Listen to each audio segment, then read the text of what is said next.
नमस्कार साथियों। जैसा कि आप चित्र में देख रहे होंगे, पंचम संस्करण भारत की राज्य सिविल सेवा की परीक्षा हेतु M Laxmikant McGraw Hill education. McGraw Hill education एक पब्लिकेशन है और इस पब्लिकेशन की पुस्तक है भारत की राज्य व्यवस्था, जिसके लेखक है एम लक्ष्मीकांत। यह पुस्तक भारत के संविधान, भारत की राज्य व्यवस्था में अपनी समझ विकसित करने के लिए उन समस्त पुस्तकों में सर्वश्रेष्ठ पुस्तक मानी जाती है जो पुस्तकें बाजार में अभी चल रही हैं। हालांकि ये पुस्तक भी पूर्ण नहीं हो सकती है, इस पुस्तक में दी गई पूरी जानकारी संपूर्ण नहीं हो सकती है, बट इतना है कि इस पुस्तक के माध्यम से जो संविधान, राज्य व्यवस्था की समझ है उसको हल्का करके, मतलब छोटा करके आप तक प्रेषित करने का प्रयास किया है। और मैंने अपनी सिविल सेवाओं के अध्ययन के समय में जो तैयारियां की थी, उन तैयारियों में मैंने भी इस पुस्तक का गहन अध्ययन किया है और इस पुस्तक और अन्य स्रोत के माध्यम से जो मैंने नोट्स तैयार किए थे, उन नोट्स के माध्यम से मैं आपको आने वाले समय में संविधान की कक्षाएं पढ़ाने का प्रयास करूंगा। संविधान की कक्षाओं को एक एक तरीके से प्रत्येक वीडियो में संविधान को छोटा छोटा करके हम आपको समझाने का प्रयास करेंगे। नमस्कार, मैं हूं सुरेश चंद्र निषाद, आपका एजुकेटर यूपी बोर्ड क्लासेस से, और मैं प्रयास करूंगा संविधान आपको कैसे समझा सकूं, संविधान की एक एक लाइन को, संविधान के एक एक चैप्टर को, संविधान के एक एक भाग को, संविधान के एक एक अनुच्छेद को, संविधान की संपूर्ण जानकारी और संविधान की हर वो उपयोगी जानकारी आप तक पहुंचा सकूं। इसी क्रम में हम देखेंगे भारत के संविधान की पूरी जानकारी, जिसके इंट्रोडक्टरी क्लास, ये जो आज आपकी पहली क्लास है या जो मेरा पहला वीडियो है, इस वीडियो के माध्यम से हम एक इंट्रोडक्शन आपके सामने लेकर के आ रहे हैं, जिसमें से हम बताने का प्रयास करेंगे कि हमारे देश में संविधान की आवश्यकता क्यों महसूस की गई। यदि संविधान नहीं होता तो क्या देश की सत्ताएं संचालित नहीं हो सकती थी, या संविधान नहीं था, संविधान 26 जनवरी 1950 को पूर्ण रूप से हमारे देश में लागू हुआ। जब संविधान हमारे देश में पूर्ण रूप से लागू नहीं हुआ था तो हम किन व्यवस्थाओं के माध्यम से सत्ता का संचालन हमारे देश के शासकों के द्वारा किया जा रहा था। जैसा कि आपको ज्ञात होगा, हमारे देश के आज़ादी के पूर्व हमारे देश में जिनका शासन था वो अंग्रेज़ शासन था। अंग्रेज़ों ने शासन को चलाने के लिए कुछ नियमों और कानूनों का प्रावधान किया। उन नियम और कानून के माध्यम से वो देश की सत्ता का संचालन करने का प्रयास कर रहे थे। हमारे देश के नागरिक चाह रहे थे कि हम कैसे करके, मतलब हमारे, जब ये जो आज़ादी की लड़ाई चल रही थी देश में, तो आज़ादी की लड़ाई का उद्देश्य क्या था।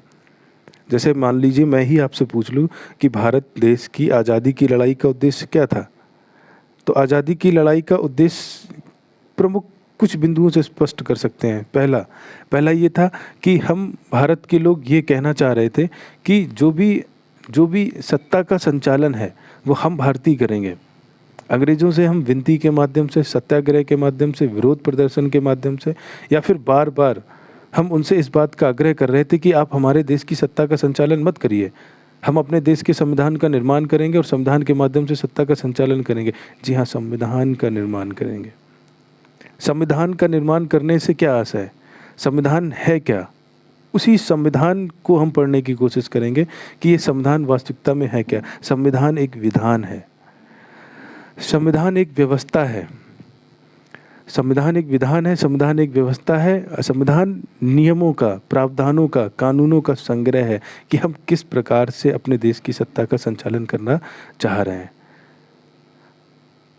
हम अपने नागरिकों को क्या कर्तव्य देना चाह रहे हैं, हम अपने नागरिकों को क्या अधिकार देना चाह रहे हैं, हम सरकार यानी राज्य, उसको क्या दिशा निर्देश हैं, सरकार किन आधार पर कार्य करेगी, नागरिक किस आधार पर उन कार्यों को कराएंगे, यदि सरकार कार्य करने में विफल होती है तो उसको दंड का क्या प्रावधान है,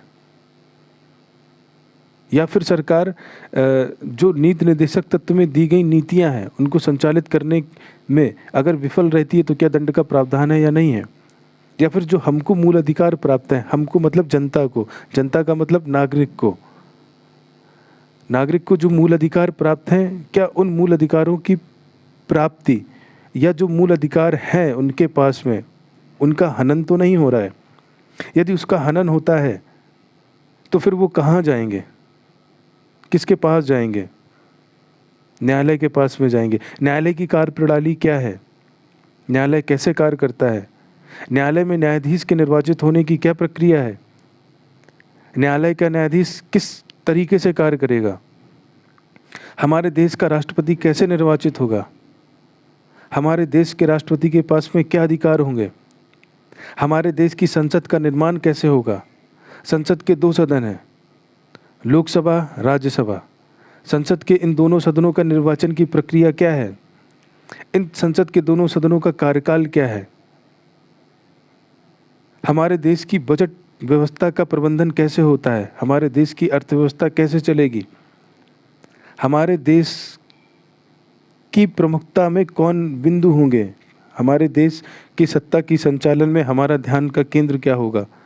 उन समस्त नीतियों का संचालन करने के लिए, प्रत्येक जन का कल्याण करने के लिए, प्रत्येक व्यक्ति के जीवन को सुगम बनाने के लिए, प्रत्येक व्यक्ति के मूल अधिकारों की रक्षा करने के लिए, प्रत्येक व्यक्ति की निजता की रक्षा करने के लिए राज्य को क्या दिशा निर्देश दिए गए हैं? एक राज्य का मुख्यमंत्री कैसे निर्वाचित होगा? एक गांव का मुखिया प्रधान कैसे निर्वाचित होगा? एक गांव मूलभूत इकाई है। हमारे देश की सबसे छोटी इकाई ग्रामीण इकाई है। ग्रामीण इकाई में गाँव आता है। गाँव को राजस्व गाँव की संख्या दी गई है। उसकी सत्ता का संचालन कैसे होगा? लोगों को न्याय कैसे मिलेगा?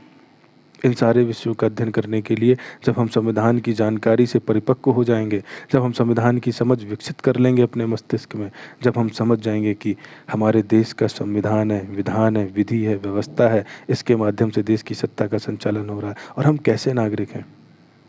ज़रूरी नहीं है कि आप कंपटीशन की परीक्षाओं में पास ही हो जाएं संविधान पढ़ करके, या फिर ना हो पाएँ। और ज़रूरी नहीं है कि आप अवश्य ही सरकार की सेवा में जाकर के सरकार को अपनी सेवाएं दें और जन कल्याण के लिए कार्य करें जाकर के। लेकिन आप इस देश के नागरिक हैं, आपको आवश्यकता है, आपको जानने की बिल्कुल आवश्यकता है कि भारत की राज व्यवस्था क्या है, भारत का संविधान क्या है, भारत किन प्रावधानों पर चलता है, हमारे प्रावधानों को परिवर्तन कैसे किया जा सकता है, हमारे प्रावधानों में परिवर्तन नहीं भी किया जा सकता है। हमारे देश में हम देश के विकास में, देश के चौमुखी विकास में हम अपनी क्या उपयोगिता सिद्ध कर रहे हैं। इस कारण से हम आपको संविधान पढ़ाने का प्रयास करेंगे और इन्हीं चीज़ों को लेकर के हम संविधान की एक एक समझ विकसित करेंगे। और सबसे पहले हम संविधान को समझने का प्रयास करेंगे कि संविधान की हमें आवश्यकता क्यों पड़ी। अगर मान लीजिए संविधान नहीं होता तो क्या देश के प्रधानमंत्री निरंकुश भी हो सकते थे? बिल्कुल हो सकते थे, क्योंकि संविधान में व्यवस्था दी है, पूरा लिखित में व्यवस्थाएं दी हैं कि जो लिखा है आपको उसी के अनुसार कार्य करना है। यदि आप उसके अनुसार कार्य नहीं करते हैं तो आपके सत्ता को परिवर्तित करने के लिए न्यायपालिका है, न्यायपालिका आपको दंडित कर सकती है। न्यायपालिका और कार्यपालिका, इन दोनों में 3 चीज़ें, न्यायपालिका, कार्यपालिका, व्यवस्थापिका, इन तीनों में आपस में सामंजस्य कैसे बैठेगा? कैसे न्यायपालिका कार्यपालिका को कंट्रोल करेगी? कार्यपालिका का न्यायपालिका के साथ में कैसा संबंध रहेगा? व्यवस्थापिका क्या करेगी? कार्यपालिका क्या करेगी? सब चीज़ों का अध्ययन करेंगे बारी बारी से। मित्रों, साथ में जुड़े रहिएगा, लाइक करिएगा, सब्सक्राइब करिएगा, शेयर करिएगा। कल से संविधान की कक्षाएं पूरी तरीके से प्रारंभ कर दी जाएंगी, जिसमें आपका सहयोग अपेक्षित है। और हम आशा करते हैं जहां भी आपके प्रश्न आएंगे, जो भी आपको डाउट होंगे, हम टेलीग्राम ग्रुप के माध्यम से एक मोबाइल नंबर जारी कर देंगे, उसके माध्यम से और या फिर अन्य स्रोत के माध्यम से हम आप तक जुड़े रहेंगे और पूरी संविधान की समझ और पूरी संविधान की एक एक बिंदु की जानकारी हम आप तक प्रेषित करने का कार्य करेंगे। नमस्कार, मैं हूं सुरेश चंद्र निषाद, आपका एजुकेटर। हमारे चैनल यूपी बोर्ड क्लासेस को शेयर करिए, सब्सक्राइब करिए और उन लोगों तक पहुंचाइएगा जो अपने घर से बाहर बड़े बड़े संस्थानों में बड़ी बड़ी फीस दे करके नहीं पढ़ पाते हैं, या फिर वो हमारे देश की, हमारे समाज की बहनें जो अपने घर से बाहर निकल करके नहीं पढ़ पाती हैं, वो अपने घर में ही रह करके उनको पूरी अध्ययन सामग्री और संबंधित विषय की पूरी जानकारी उपलब्ध कैसे कराएं।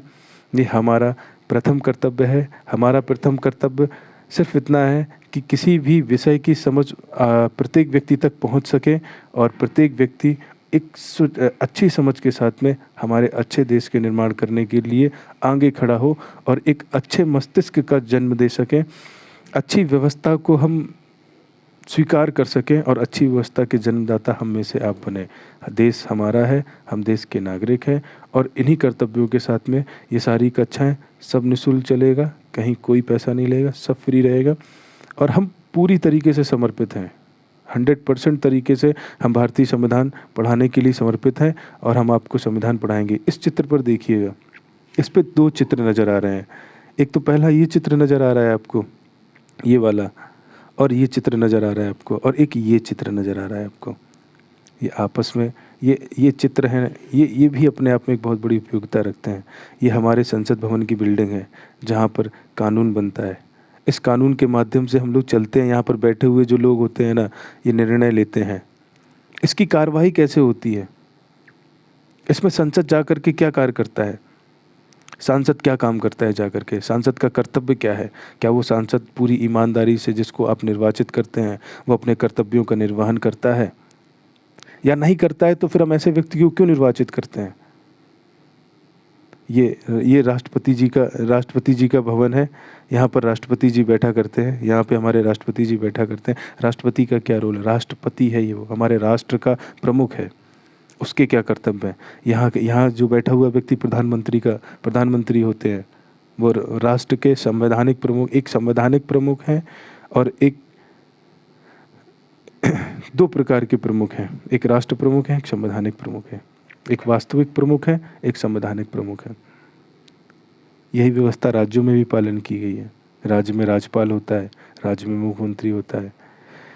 यही व्यवस्था नगरों में पालन की गई है।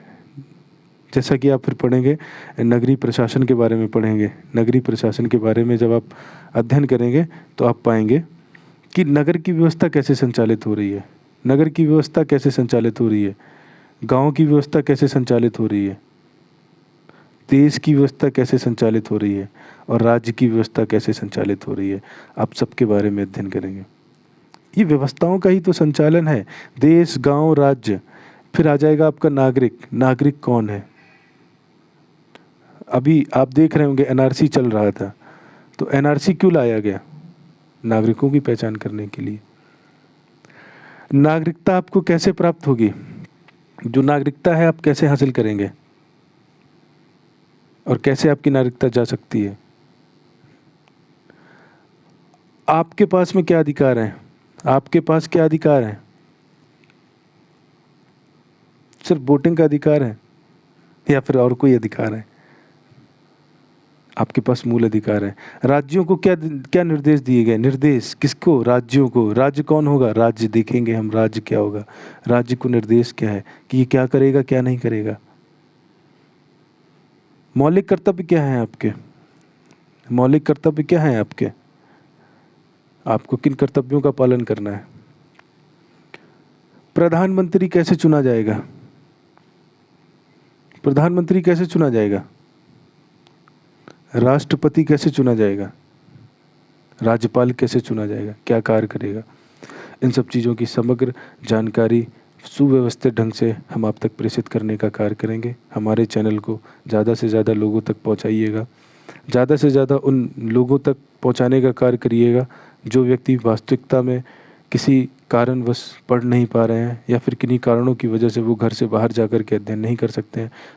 हम उनको पूरी तरीके से पूरी अध्ययन सामग्री के साथ में उन तक जानकारी प्रेषित करने का कार्य करेंगे। बहुत बहुत धन्यवाद।